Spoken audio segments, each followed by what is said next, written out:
All right, welcome to episode 3 of the Rocket Science Podcast. In this episode, I had my coach, Devan Tenney, on of Triumph Strength and Performance, and we covered a couple different topics. So we started off talking about block length and specifically 3 week blocks in the types of lifters we see who have a lot of success running shorter 3 week blocks as opposed to like 4 or 5 week blocks.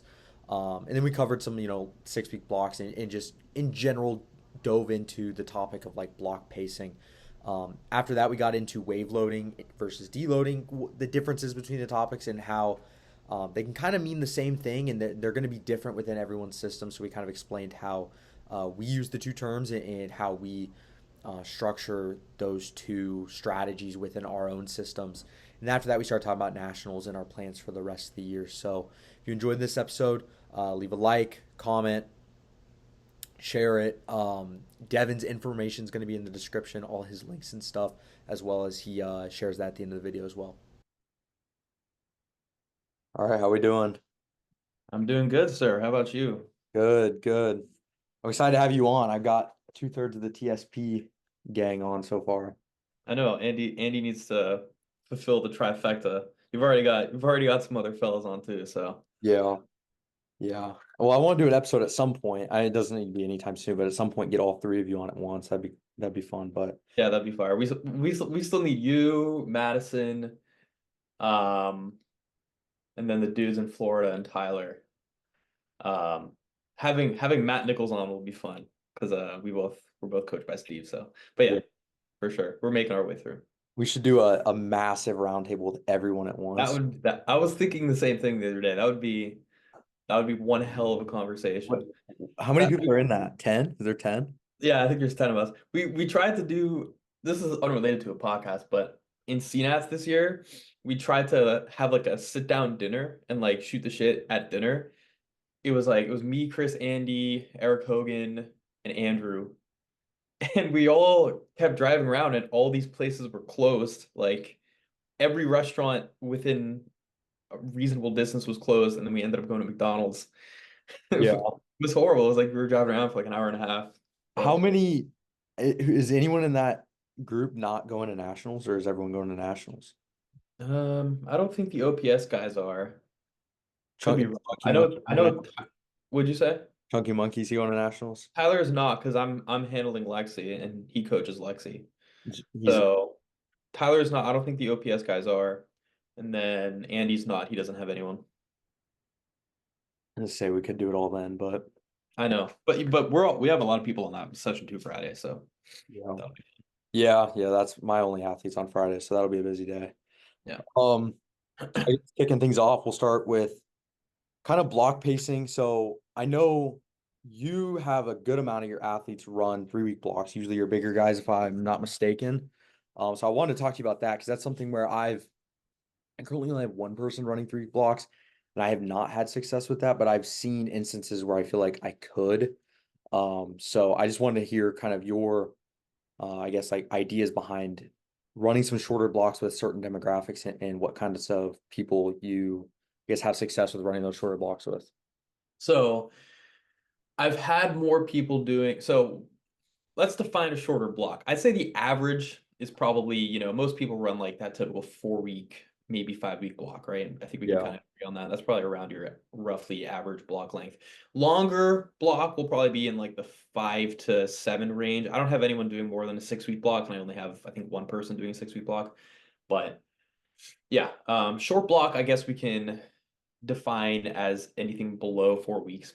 And for the 3 weekers, um, I'll kind of run through a case study on my client Jacob because he's probably like the gold standard of a really successful repetitive 3 week block on someone that I coach. I used to coach more people who ran that shorter block length, three-ish week block.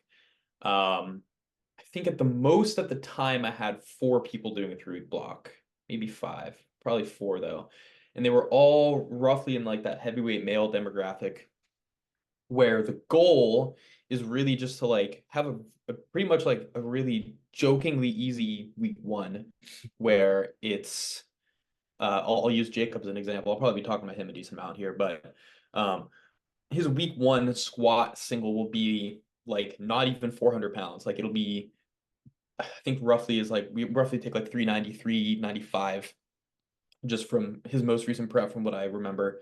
Week two will be like 445, 450 range, and then he'll hit like 505 for a week three. So like that week one is just a joke, and that week two just essentially bridges the gap, and then that week three he'll just get tanked. And every single time we just see this trend. If week one shows up very fatigued, he needs really easy stuff to recover. Um, and it really only takes him a week to do that, as long as we pull back the right amount, and it's not like we're you know I mean we are wave loading, but it's not like we're kind of, I guess, not really considering fatigue, if that makes sense. Like with when you wave load people, sure, like we want to strip some kind of fatigue, but for those people, like it usually doesn't really take long, and they don't really accumulate a lot of it. Um, so the strategy there is we are wave loading, but it's like that first week is really, to a degree, somewhat like a proactive deload, and we'll talk about that later this episode. But it's really just like make the week one stupid easy, and then ball out on the week three and hit these RP 9 to 10s. Um, the when I had the most people doing 3 week blocks, it was like I said, all the same demographic. Jacob is like he sits at like 105 kilos. One of my 120s was doing a 3 week block. I had a 105 doing a 3 week block, and I had a 110 doing a 3 week block. Currently, I only have I think 2 or 3 people doing 3 week blocks.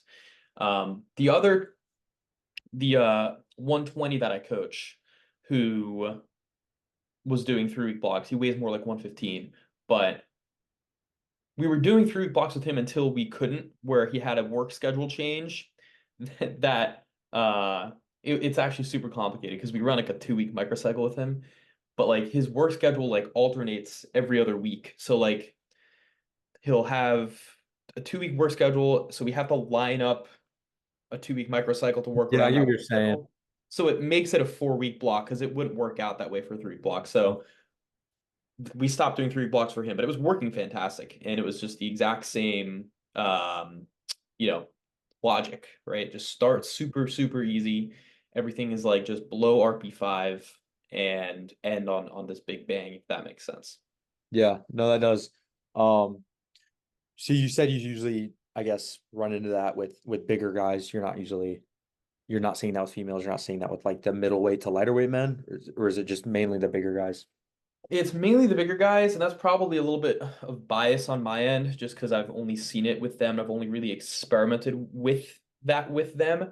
I can see it going both ways, where it's really just a strategy of pacing at that point and less of a block length thing. And I think that you can pace any length block as you want it to. Hmm. Like, say someone has a 5 or 6 week block, you can start that person at RP 7 to 8 on week one and end on that 8 to 9 range.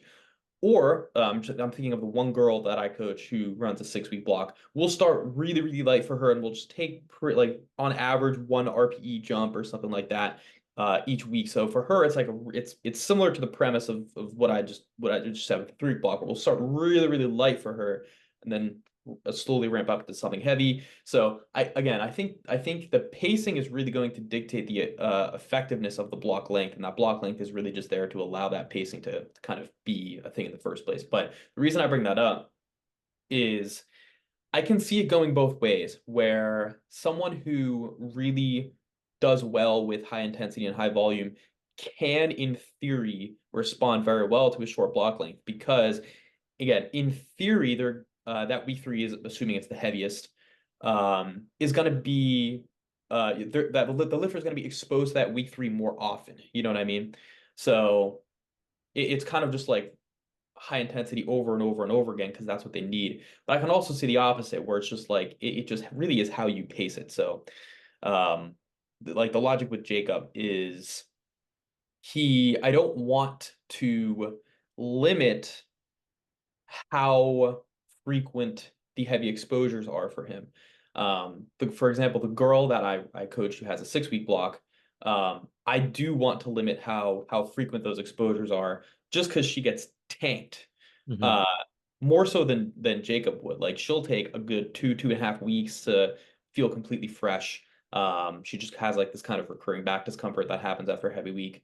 But with Jacob, it's just like he only really needs that 1 week, and then we just kind of need that middle week to bridge the gap into the big one, if that makes sense. So in my opinion, it really just comes down to how you pace it. Yeah. Yeah. See, I've experimented with 3 weeks with people. So I have right now, I have two people running 3 weeks. Well, one, the hope is it's kind of a reoccurring thing. The other one is just a short block to line things up with meet day. But I Yeah, think he's a good example of someone who down the road we could run into that, the reoccurring 3 week block with him. If this goes well, we're going to commit to the last two blocks of prep being 4 weeks, just because we have like success with that. But he fits the bill, being a bigger lifter.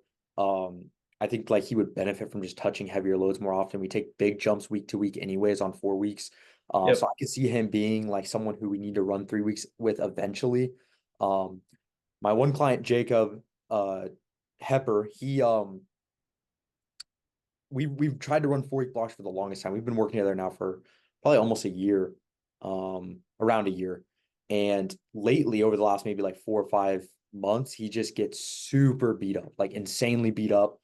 I think with him, it's literally just a case of like we cannot keep pushing the load for 4 weeks. Like in his last meet prep, he ended up like on all of his lifts on week 3, he hit like his best lifts of the prep, and they were intended to be on week 4.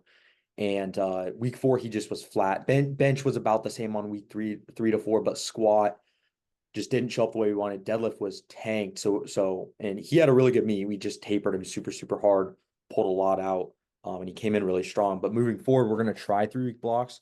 Yep. So far, we're 2 weeks in. It's looking good.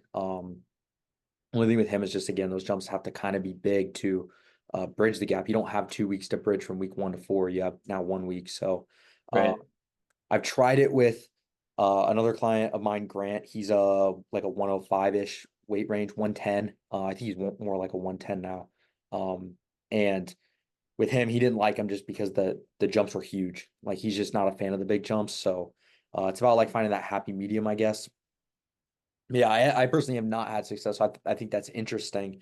Um, I think every client of mine runs 4 weeks, and that's not like intentional, like, oh, I'm gonna have everyone just run 4 week blocks. Like that's just the way it shakes out.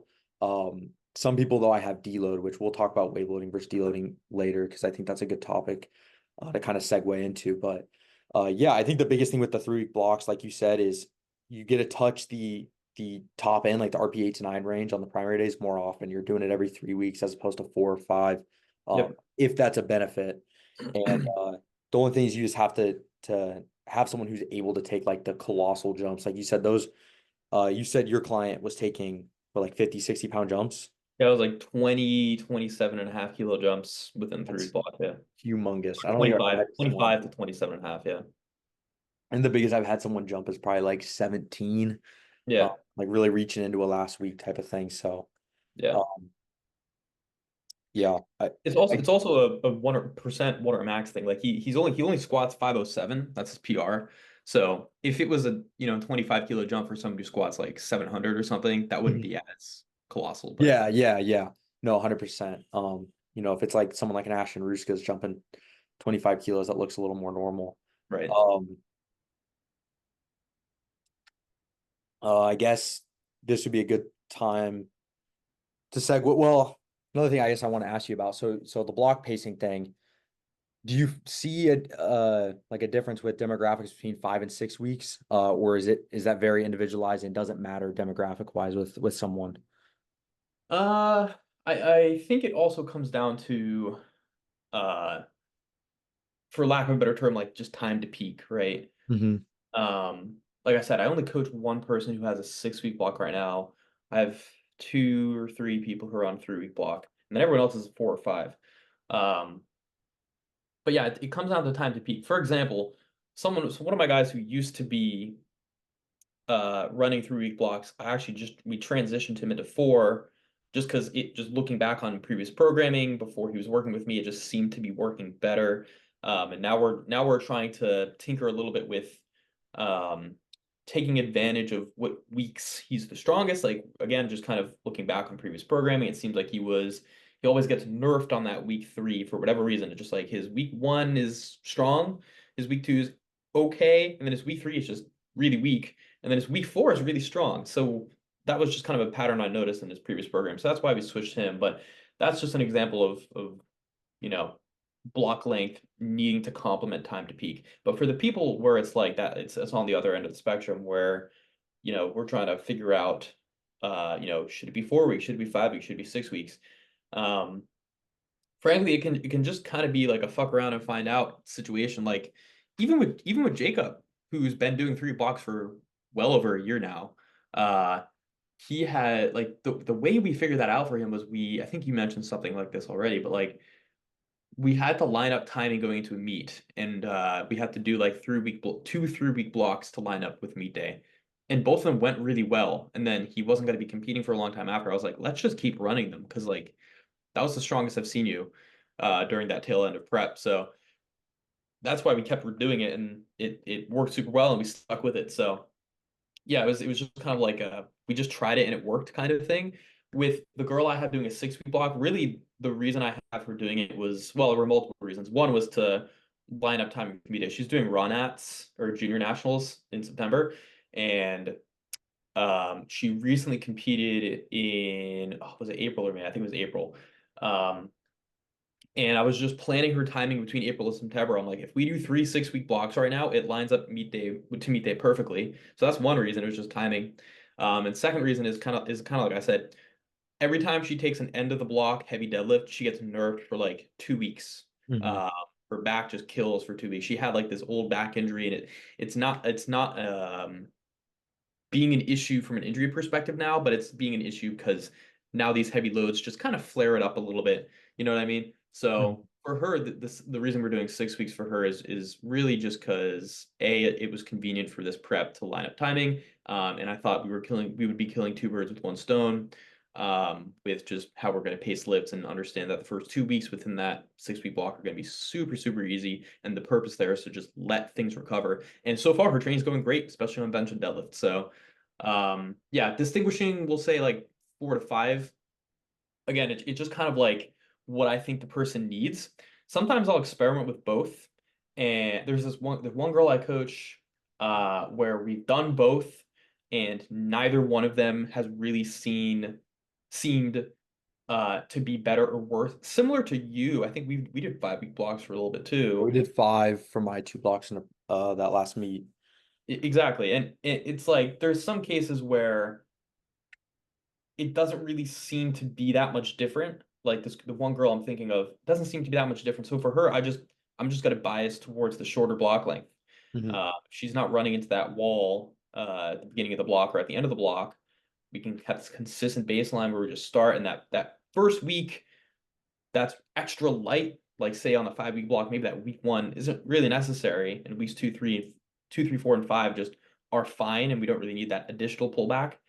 Then I'm just gonna bias towards a shorter block length. So again, I kind of rambled on that question, but um, yeah, like if I don't really see a need for the longer block length, maybe 5 or 6, I'm just gonna bias towards the 1 week shorter, because really the needs that I see are just time to peak. If someone is just undoubtedly showing up stronger on a certain number of the final week of the block or something like that, or if I need to line up timing, or if it just I think they just need a certain pullback or whatever, that's when I'm going to bias towards that longer length, if that makes sense, relative Yeah. to the Yeah, no, I ran into something with my client Dominic where we ran 6 week blocks. We kind of stumbled. So we were planning not six, I'm sorry, 5. We were running a 4, and then we kind of ended the block. It's like, well, there's really more juice here to squeeze out of these lifts. Like we can get more right, out of these. So I was like, right. just add another week. Like, let's just see what happens. Let's push, to from the RP8 to the RP9 range next week, see what happens. And it went really well. So we started pacing him intentionally like that, where we were going to kind of do our regular 4 week pace, then end fairly heavy on week 4, like RP8-ish, and then really Right. push hard on the last week. And it was good, but it didn't really. I just feel like we didn't see as it wasn't that much better than the 4 weeks, and if anything, it just was about the same. So like I kind of was the same way. I just leaned into, okay, let's just go 4 weeks. There's the benefits of we're touching the heavier loads more often. With him, we also had to go like ridiculously light like, on week 1, when we were doing like the 5 week block, like you said, and it just was kind of like almost like a not a wasted week, but like a week that we really didn't need to do. I feel like we could spend more time doing like more productive, heavier training. So We Yep. just went back to 4. But like a vast majority of my rosters is 4, like vast majority. And is again not by design. It's not like I intentionally write a block where I'm like, okay, well, we're gonna run 4 when I start with someone. It's just kind of like that's where it kind of ends up.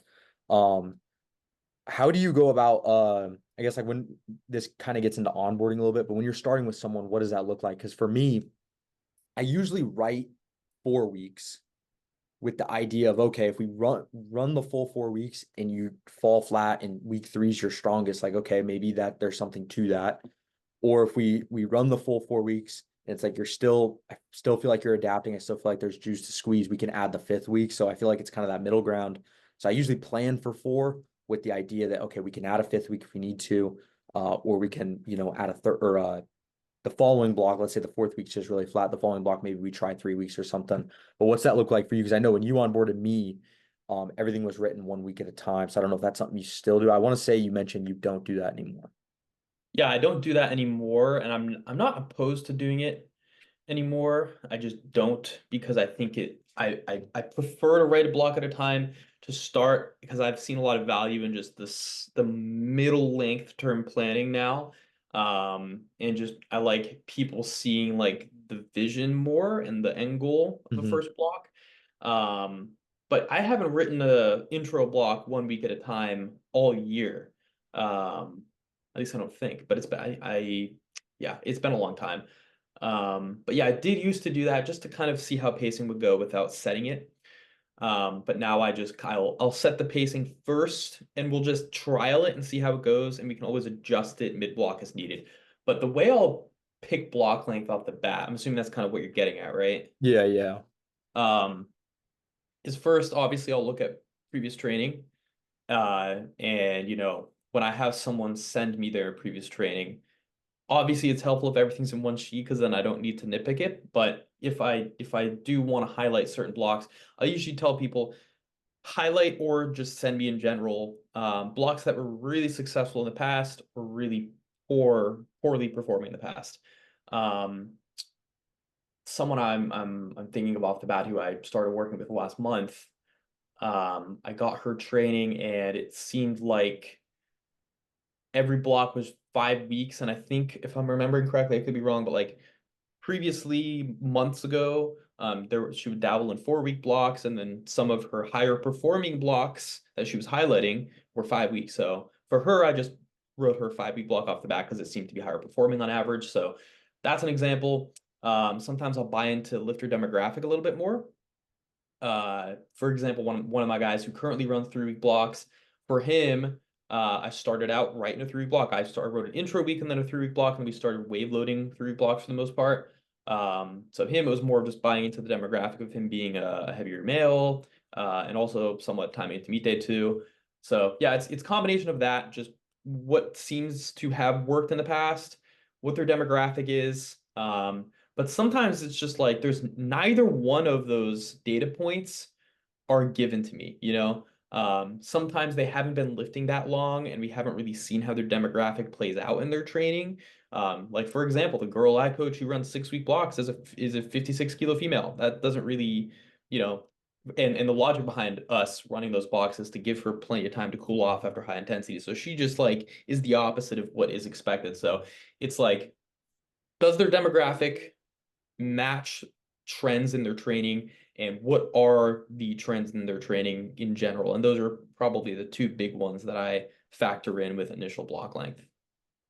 Yeah. When you're writing ranges, well, you talk about setting your pace. Do you range out an entire block for someone's intro block, or what's that look like? Uh, e- Because like Most of me personally, I write week 1 when I start with someone. So like I'm starting with someone right now where we're only 2 weeks in and there's only ranges for the first 3 weeks because he just completed week 2. So I went through a range week 3. I think Marcellus has talked about this before recently, but I usually range a week at a time and try to stay more true to RPE. But I talked about this in the episode with Chris last episode. Um, I kind of have started to, and this is a whole nother rabbit hole, but I've started to kind of think RPE is not the end all be all. And I think load and actually hitting like specific ranges, regardless. I mean, we kind of want to follow the RPE as like a guide, but I usually like that first block to be very true to RPE, but then after that, I'm establishing jumps that I think are going to get them to the end point and what size jumps we need to work backwards, if that makes sense. Right. So yeah, I'm just curious, I guess, how you go about like if you like to range 1 week at a time when you're starting, or if you're kind of predicting someone. Because my other, I guess, reason for that is you don't know how someone's going to respond. They could respond super well, and you know they're going to be maybe hitting PR set in the block, or when you start with them, they could be responding very poorly to your new structure, and they could be very down and straight. So it's kind of hard to game plan for like ending the block with a PR type of thing. But I'm just curious what you usually do. So I might ramble a little bit here, but to preface what I'm going to say, I'm somewhat okay with an initial training block not going super well. I'm obviously going to try to hit the nail on the head, right? I want it to go the best it can, but sometimes it's just a happy mistake, right? I think it's like the cheesy Sean Noriega saying, right? There's not really a bad day or a bad training block. I mean, sure there is, but it's just like that's just gonna give us more data to work through going forward. So when I set ranges, I'll write the whole block out. Um, Oftentimes when I make an initial overview video for that first block, I'll say, don't look at the ranges too much. They're there to give you a goal to work towards and build some kind of excitement and help you understand the vision that I have for this block and how precisely I've planned this out. Like this is the RPE cap I want for this week, and this is roughly where I have you. Same for this week, same for this week, same for this week. If all these puzzle pieces line up appropriately, this is where I have you ending the block. So I like building that, getting that buy-in from someone and just having them see, hey, I put this much effort into planning this block numbers wise for you. Um, I do see value in just doing 1 week at a time. And I have someone right now where I'm only running ranges 1 week at a time. But it really comes down to how numbers oriented and numbers driven they are.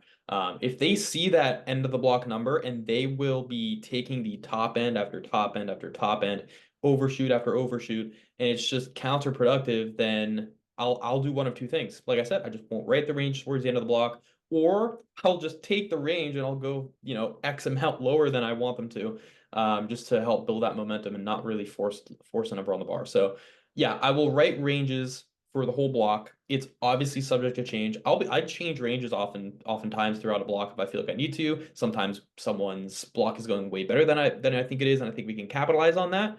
And I'll up the range a little bit. Same thing goes for the opposite. Um, I'm so the yeah, same way. was I'll that change blocks, I'll change ranges mid block all the time. exactly? Yeah. And the one other thing I was going to add is I definitely got this from Steve. Steve has 100% influenced me on what I'm about to say here. I used to very, very heavily prioritize RPE. Take the RPE for the day no matter what. Obviously, if you're feeling good, take the RPE. If you're not feeling good, also take the RPE, right? I used to very heavily bias towards that, and as of 2 years ago, like 2 years ago, when I was coaching 2 years ago, I didn't write ranges. Sometimes I would have like a squiggly line and then a number, like roughly aim for this, but I didn't start ranging things out until yeah, I don't know, probably like less than 2 years ago. Mhm. Um, but yeah, again, didn't steal it, but definitely influenced by Steve here. But the way I go about an RPE in a range is that RPE is the cap for the day. Do not exceed that RPE, meaning if anything within the range is not there at RPE, don't take the range. But don't exceed that range at the expense of hitting RPE. Yeah. So basically what I'm saying is I'm okay if something's undershot. Take the win for the day, and if I want to adjust for the following weeks or following blocks, I'll do it. Don't exceed the range. So exactly as you're saying earlier, we have that predictable load progression with certain weekly jumps, so we're not gassing out too early. If it's easier than you thought it was, don't go above that top end of the range. But don't exceed that RPE for the day, even if you feel like the range isn't there. And that's how I program those. hmm Yeah, no, I'm the same. I used to tell people like these ranges are purely suggestion, but Right. I've started to realize that I can't do that. I can't trust people. Right. So, yeah, most of my ranges are hard caps. I have some people, so I actually have one person, and it's funny you mentioned this. I do the squiggly line with a number, just a target number, Yep. or a range will literally be like 260 to 265, like just a small range. Yep. And I've told him, and so we're in our second block together. In our first block, he was like, "Hey, I really don't like the ranges. I feel as if like I come in, I see this number, and I just get complacent. Like I know it's gonna move well or whatever." And he's like, "So I feel like I come in complacent, and then it just ends up not moving like it should." And I was like, "Okay, like that's fine. I'm gonna give you a target number, like a suggest, because I want to pace things, right? Like I don't want to just run Exactly. 6 RP7 RP8 or whatever."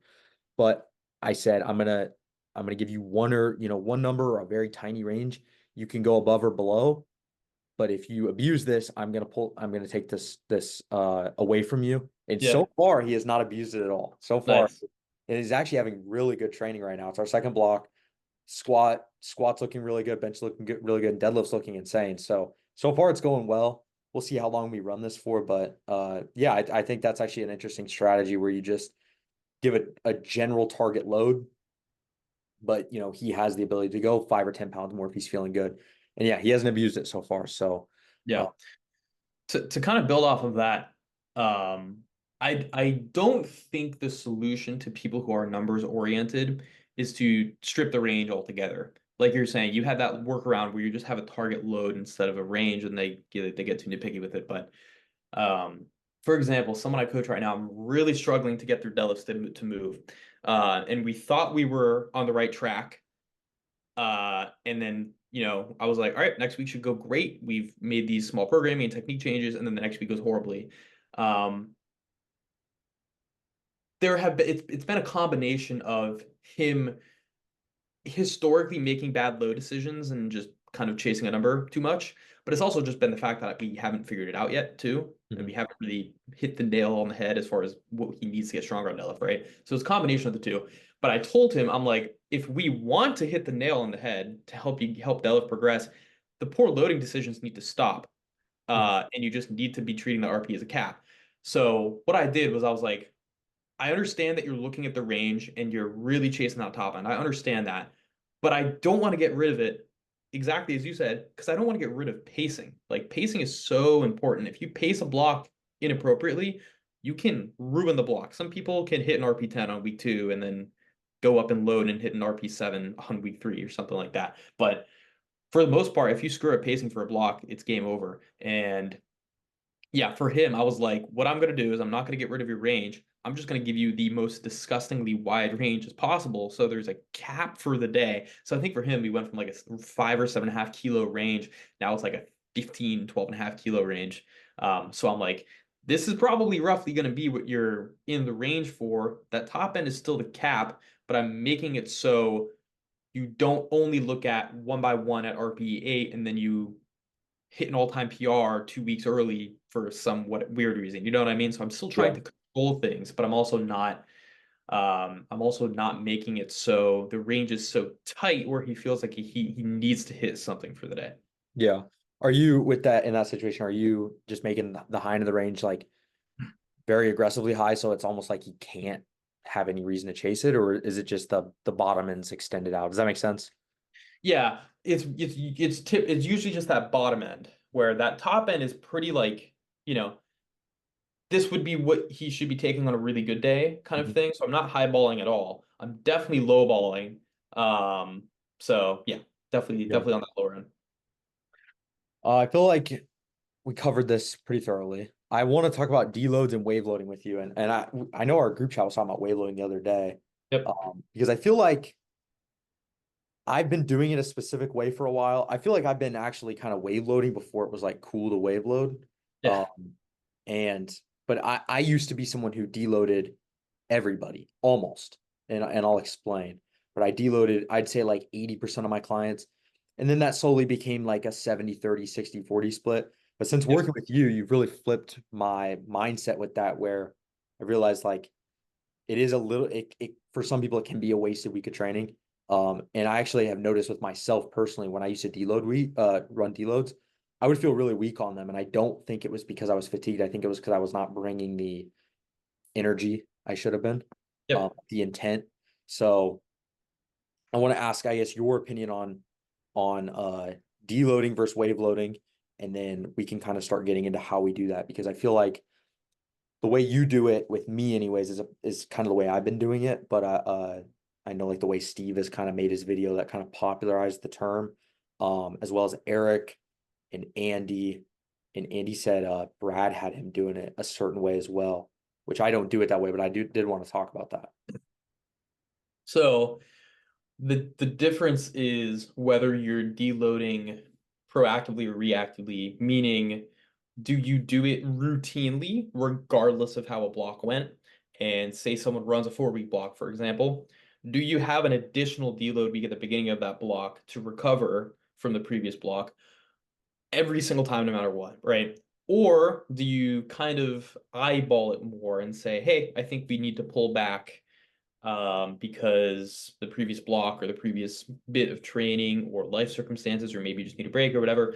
And I feel like you need it, even though we don't usually do this. You know what I mean? So Mhm. those are the two differences. But I would say most of the time, I'm not having an intentional deload week at the beginning of a block. And another thing to preface this with is this is all just jargon. Like you can Yeah. call a week one a deload if you want. You can Mhm. call an intro week a pivot week, whatever.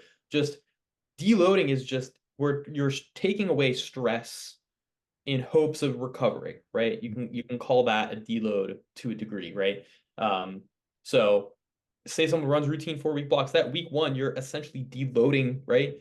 But the way I like to consider it is with my lifters, I only use the word deload when we're adding that additional week, and it's not assigned to the typical length of someone's per usual block. You know what I mean? Mhm. So the times I will actually, I don't think I have anyone proactively deloading right now. And again, if they are, it's really just like a week one, it's Mhm. just like this is like say one of my guys who does like the guy I was referencing earlier who does 3-week blocks, not Jacob. He sometimes going timing into meet day, we needed to add like 2 intro weeks or something in between in front of two of his blocks. So you can kind of call that like a proactive deload because it's planned ahead of time. But yeah, for the most part, I don't have anyone I coach right now who, you know, I'm gonna say, regardless of how much fatigue you accumulate and how much stress that block holds, we're going to deload no matter what. I don't have anyone where I do that. It's pretty much always going to be, hey, this block was extremely mentally stressful. There's a lot of stuff going on in your life. I think you need a little bit of a break to cool off and have just you know chill out for a week. Hey, this last block was super, super heavy. You had a couple overshoots. Your body's starting to feel a little bit achy. You feel like this fatigue is running into strength in the way that we don't want it to. You just touched a 10 kilo PR and everything, and now just for safekeeping, we need to deload. So that's what I'll do with a deload. Again, it's all just kind of jargon, but Yeah, it's all made up yeah, terms. That's why I've exactly, always agreed exactly. to. But Uh, that's my approach. yeah, I think I'm a little bit more on the same way you are. So when I started coaching, I deloaded, and my systems evolved a lot, but I deloaded pretty much everyone aside from people who were pretty new, who just like absolutely did not need it. You know what I mean? Right, Like if you're very, very new, you've been lifting for like less than a year, you started like squat, bench, deadlift specifically for like 3, 4 months, like you probably don't need it from a fatigue standpoint. right, So I would avoid it with those people. And then I kind of got to a point where in the way I've always wave loaded, and I want to talk about this. I almost never reduce week one volume. Like the microcycle is the exact same. The intensity is the only thing that scales. And when I was deloading versus wave loading, like that block pace looks the same. It's just whether or not there's an added, pullback deload week at the end or not. That's really right. it. Pacing's the same. I could take someone who runs 4-week blocks and take the same structure, just insert deloads. And I feel like I can get away with that. And not to say I won't ever reduce volume on a week one, but then when I started working with you, I'll never forget in our intro call, you literally told me deloads suck. That was your word. That was your verbiage. You're like, I hate deloads. They fucking suck or something like that. Yeah, So once I started kind of having that with my training where we weren't deloading, I was like, okay, like I can see how I think there's a mental benefit to deload sometimes, but I think there's a mental benefit to not doing them. And I think that's you stay more focused on training. Yeah, I feel like you don't fall off for that week sometimes. So now the majority of my roster is wave loading, and we'll get into that. But the people I do have deloading, I think I have one who does it, no, two who do it for I think they really do just need a big pullback. And I could easily just tack an additional week onto their week one and Right. pull volume and do their deload on week one. I just choose to do it at the end of the block. But I have two who need it for like kind of I feel like physical purposes. With kind of a third too. We're going back and forth a little bit with him. And then I have one more person who just does it, I think, for mental reasons, where I just feel like he's a nurse, just very busy, works for Exactly. a job, crazy hours. So it's kind of nice for him to like, okay, he can commit to training real hard, especially those last like uh 1 to 2 weeks of the block. Like he really puts a lot into it, and it gives him time then to focus on, the outside things during that deload week. So we've ran into that with him where it's just like a mental benefit. I don't think he really needs it from like uh I guess stress, training stress purposes. Right. But I know, and I don't know, I guess you work with Steve, so you may know, but in his wave loading video that really popularized the term wave loading, but really is just running training without deloads. He reduces a lot of like the volume and stuff on week one, if I'm not mistaken, and he actually like tacks an additional week onto the block. Is that something that he does with you, or we're back Yes, sir. by issues? That's that's 1 for 2 now, or 1 for 3 now, having completely smooth, no issues through. So 1 for 3, yeah. 1 for 3. Just the episode with Chris was smooth. We didn't have anything cut out. Both the last ones we did. So Yeah. all good though. So basically with I know Steve has really popularized kind of adding like the intro week, kind of almost putting the deload weekend on the week one. Is that something he does, with you? And then what does your system look like with those wave loading? Because you kind of mentioned it earlier, but that you sometimes will pull back week one, but what's that look like for you? So first to answer what I do, yes, sometimes I'll pull back week one depending on the person. Um, if I feel like someone really needs to stay within a certain block length and maybe they need a little bit of a mental break, or maybe the last block was really taxing, but we don't need a full week to pull back. Yeah, I'll strip a set here and there. Maybe I'll strip a couple reps, something like that. Something I'll also do, and I actually did this with one of my lifters recently, literally last week, is I'll pull back on the final week of a block where she was getting really beat up, much more than we thought she would. Training was still going well. She was still very strong, but I could tell things were a little bit more draggy, a little bit more fatigued, and she was reporting being more achy than usual, just higher fatigue. So she hit her primary squat day on Tuesday, and then she had her secondary squat on Friday, and then she had primary bench and deadlift on Saturday.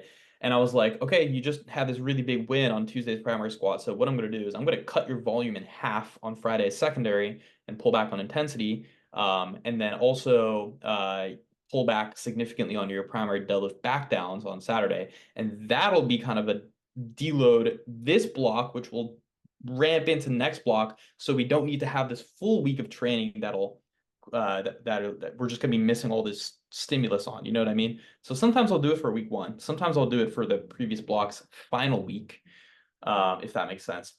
It really depends on the person and circumstances. Some people I do it proactively. For example, my client Patrick, he runs 5 week blocks, and he's got primary deadlift on Saturday, and we run his training into meet day. We train into the meet so that week 5 Saturday is meet day, right? The way that we do that is, yes, we'll train into meet, but I also pull back a little bit, right? So that week 5 secondary deadlift, routinely every block I'll pull back on to get a little bit of a peak on that week 5 Saturday primary. You know what I mean? Because that's Yeah. what we're going to be doing, peaking into meets. So I just like to practice that every block in training. So sometimes I'll do that. So that's more of like a proactive thing I'll do. Uh, Something more reactive I'll do is, again, if maybe someone fails something unexpectedly, or if someone is just super beat up for whatever reason, then I'll add that additional pullback on a week one without getting rid of block length, where I feel like we don't need a whole week, but I think maybe maybe bench and squat ended on a great note, but towards the end of the most recent block, deadlift, low back was kind of, bothering them a little bit. They overshot a lot on their final heavy week. That's when I'll only maybe I'll strip a set of deadlift and pull back a little more on back down intensity or something like that for week one of the new block. What Steve does for me is I run 5 week blocks, but I think this is a good example of when everything just kind of gets mixed together with jargon, right? Because you can consider me someone who proactively deloads, I guess, where my week one is pulled back every time. For example, on my secondary squat day, I'll have one less set. I have a 2x1 tempo on my tertiary bench day. For my week one, he'll only give me one single. Stuff like that. Just like Yeah. pulling a little very slightly more on my week one volume. So it's proactive in that degree, but I run 5 week blocks. So it's really a 5 week block with a little bit of a pullback on a week one. You can call it a 4 week block with a deload week. It's just kind of how you want to perceive it. Yeah. Yeah. Yeah. At the end of the day, it's all made up terms to describe things. Uh, Right. yeah, I guess I do have some people where like if we are really coming off of a heavy block and they're reporting, hey, I'm feeling really beat up or whatever. I'll Yep. pull some stuff out, but it's usually early in the week just because I feel like the intensity being down week one. I actually had someone ask me this question in my DMs recently, was kind of asking me about why you might want to just avoid potentially deloading to like kind of avoid that flat feeling coming in. I was kind of like, you might be beat up going into ending the block going into week one, but I was like, that intensity is usually low. I mean, unless someone's starting pretty heavy, that intensity is usually low enough that like you're gonna be fine anyways. You can perform through RP6 stuff while feeling beat up. You know what I mean? Where like I feel like you can come in kind of feeling torched and still perform about the same because it's an RP6 or 5 or whatever the case may be. Versus if you have someone maybe starting the block heavier, you might want to kind of have an intentional pullback if they need it. But yeah, sometimes I'll pull out a set or two early in the block. Only time I'd really like tack a week on is if someone's coming off of like some time away from training where just like we're not going to jump into 100% volume and intensity that we normally would. Like we just need a week to kind of get back into it, like recently what I just did. So, um, yeah, I mean, I'm You're usually, talking about like extending the block further. yeah. If someone runs like 4 weeks, you tack a fifth week like intro on, um, Right. just to kind of ease them back into the system. So, Yep. Yep. um, do you have anything else you want to add? Yeah, as far as that goes, intro weeks I'll do a lot. Again, it's just jargon, but intro weeks for people, I'll almost have an additional intro week for the start of the macro cycle post meet, Mhm. right? Like the one girl I coached who coach currently who competed in June. I wrote 7 weeks of training out for her right after her meet. She typically does 5 week blocks, but she took a week off post meet to just kind of relax, do her own thing.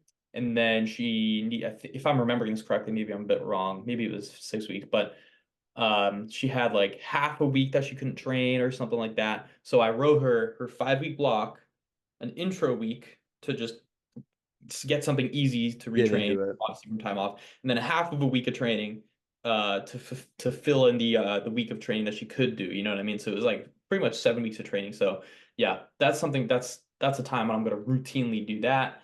Um, but yeah, intro weeks and deload weeks, call them whatever you want, but it's really just you're phrasing it to match the purpose, you know? Yeah. Are you trying to introduce the block safer and more carefully and make sure things are paced, or are you literally adding this additional week with the intention of reducing stress? You know what I mean? Yeah. Yeah. Yeah. It's like you said, jargon. It's just terms we use to kind of describe like deload would be just to describe a reduction in intensity and or volume to reduce training stress. Uh, Exactly.